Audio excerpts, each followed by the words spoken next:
Soccer? Why I love it is Yeah. it's fast.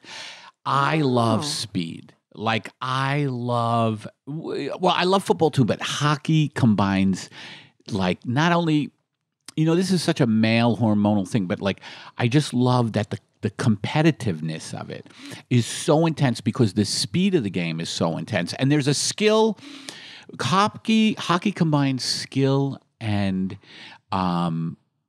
brute force, like because it's played at such a high speed because of skating. These guys skate like the wind, and then they hit each other at high speeds.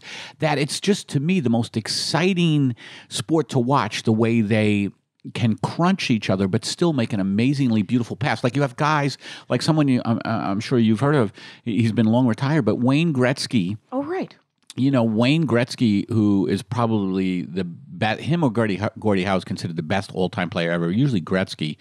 Right now, kind of the reigning, supposedly best skilled player, Sidney Crosby of the Penguins. But these guys just do such amazing things at high speeds, yet they also have to get really hit hard. So to me, it's this amazing like physical accomplishment, and like to watch it, and it's hilarious because I used to play hockey. I used to play football, but never much contact. And I'm a guy who vicariously lives through these guys.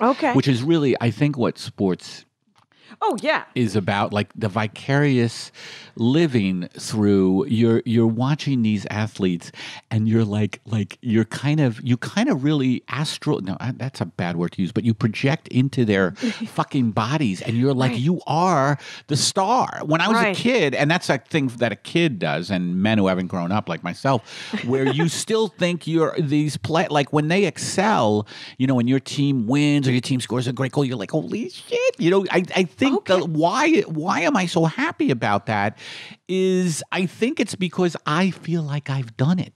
Right. Without the danger, because I'll never forget, I used to play ice hockey in Staten Island, New York, where I grew up, and I remember one time I took a stick to the mouth and it cut open my lip. It cut open my lip. I probably should have got stitches. I didn't.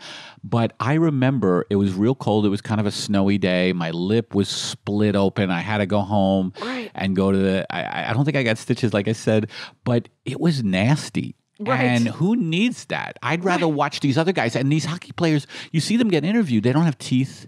A lot. I mean, they're missing several teeth. All of them mostly are missing many teeth. They wear mouth guards, but they still if they take a puck in the mouth guard. Because it's going... Or sticks. Most of them get their teeth knocked out by sticks because they're in such close proximity to each other at such high speeds. A stick will come up. There's a penalty for high sticking. They get sent off the ice, but they lose teeth constantly, and sometimes it's embarrassing. Like you'll see a guy get interviewed right after the game and he hasn't had time to put his teeth in. And it's just like these gaping holes. Like... Wow. It looks like the void in my soul is what I'm saying. But what you've done here for me, though, EddiePepitone, is really explain to me the love of sports. Because the sport dorkdom has always been a challenge for me.